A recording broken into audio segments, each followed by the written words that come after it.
Donald Trump, again, yes, no, we're going to talk about Donald Trump because it's Donald Trump. So the question is whether Donald Trump is actually even trying anymore. I mean, really, that's the question. Is he trying, or is he trying to sabotage? Because he's gotten so ridiculous that you really have to just ask yourself that question. Is he trying to sabotage and this election in favor of Hillary Clinton, or is he just that imbecilic? I honestly don't have an answer for you. I don't know which one it is, because at sundry times I think he wants to win, and then at other times I'm like, this dude absolutely does not want to win, and he's not in it to win it. Well, we're not the only ones who are asking this and questioning this. So 123 Republican leaders are urging leaders of the RNC to cut off funding to Donald Trump. And quote from the article, this should not be a difficult decision, as Donald Trump's chances of being elected president are evaporating by the day. Since the GOP convention less than a month ago, he has alienated millions of voters of all parties by, and then they give a litany here, right? Attacking Gold Star family of soldiers who died serving the country, urging a hostile foreign government to intervene in a U.S. election, suggesting that gun owners take action against his opponent if she is elected, repudiating our NATO treaty obligations to protect our allies, reportedly expressing interest in the preemptive use of nuclear weapons, exposing his total ignorance of basic foreign policy matters, stating his admiration for violent foreign autocrats, Putin, refusing to disclose any of his past taxes, including those not under audit, and deliberately and repeatedly lying about scores of issues, large and small. If, you know, they have, this is coming from Republicans, right? This is coming from Republican leaders from the establishment, but they have documented here exactly what I've been saying. For the most part, some of this I didn't care about, but particularly the NATO treaty obligations, the preemptive force of use of nuclear weapons, and the Second Amendment remedies that he floated with Hillary Clinton. You know, the party itself, the party has a vested interest in protecting itself.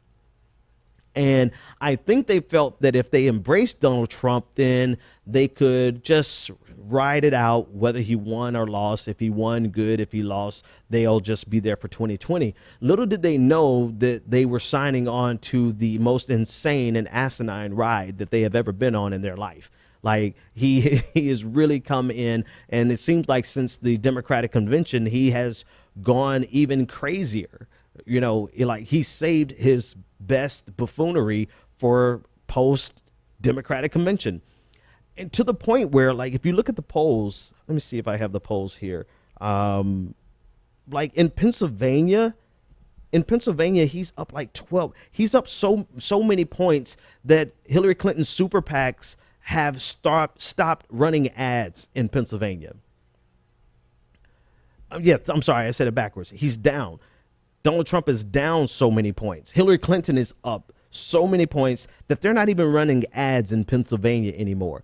And so this is a problem for the Republican Party, because this undermines every single down ballot ticket. And so this request is actually for this 123 people, leaders who have requested this. They're saying, listen, dry up the funding, stop sending funding to the campaign for Donald Trump, and let's put that money towards down ballot tickets so that we could try to salvage what's left of the Republican Party. I think it's actually the smart thing to do, because Donald Trump is going to maintain the same level of idiocy. He's going to maintain the same level of insanity. He's going to keep getting the same level of coverage, and that's how he's gotten this far in the first place, right? He's gotten this far because of the campaign coverage given to him by the media. You know, first it was curious, then it was full-throated attacks against Donald Trump. But for Donald Trump, bad news is good news, right? So as long as he's in the media, he's doing fine.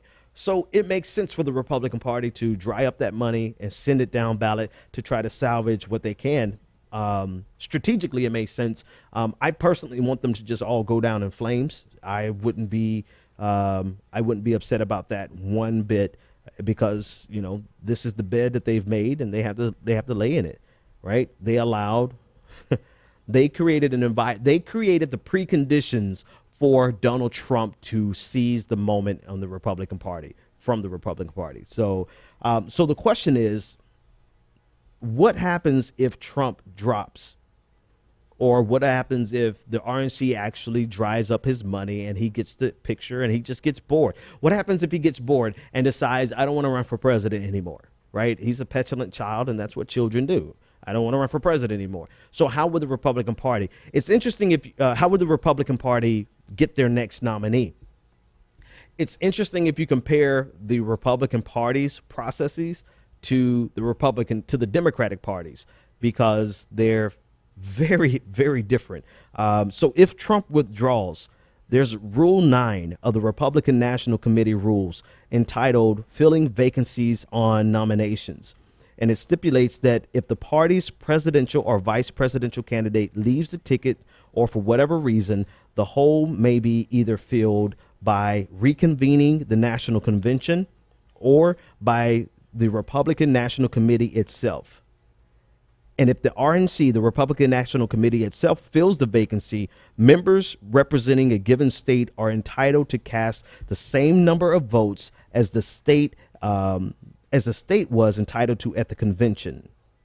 If the RNC members from any state are not in agreement about casting their votes, the votes of that state are divided equally among the members of the RNC voting.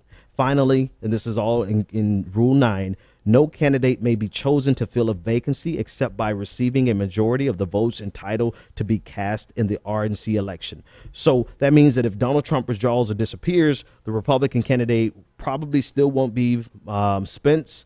It would be whoever would win at either a second convention, or whoever would win inside of the party apparatus itself, the RNC, who would win. And the way they would decide that inside the RNC is by allocating votes to the members of the RNC that are from the different states. So imagine the state chairperson and probably a couple of state chair members, state party members from each state representing the total of the RNC. Those 100 people, let's say 2 from each state, or maybe 3, let's say 150 people from would gather with the other leadership of the RNC, and they would vote. And they would vote according to the number of not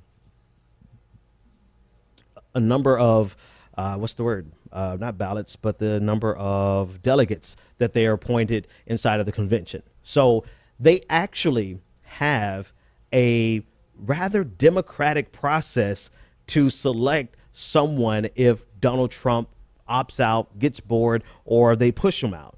And they can't really technically push him out, but they can dry up the money and give him no reason to continue.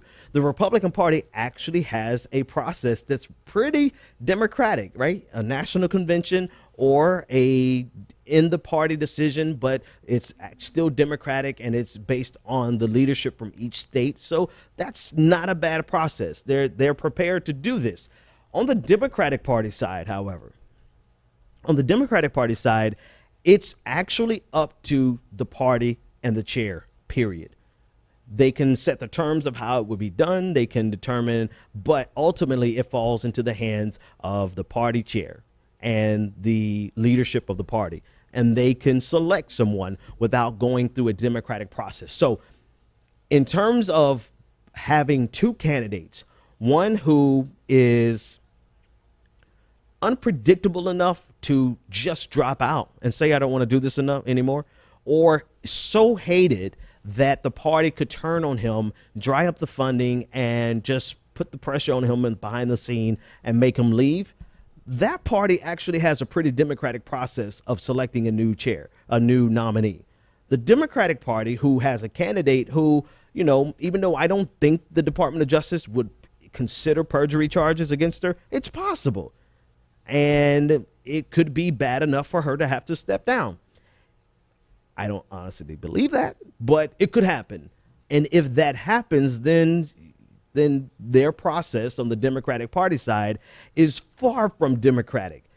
Small d. They have the ability to just pick someone. And in this case, they probably would pick someone like, I don't know, hell, Joe Biden.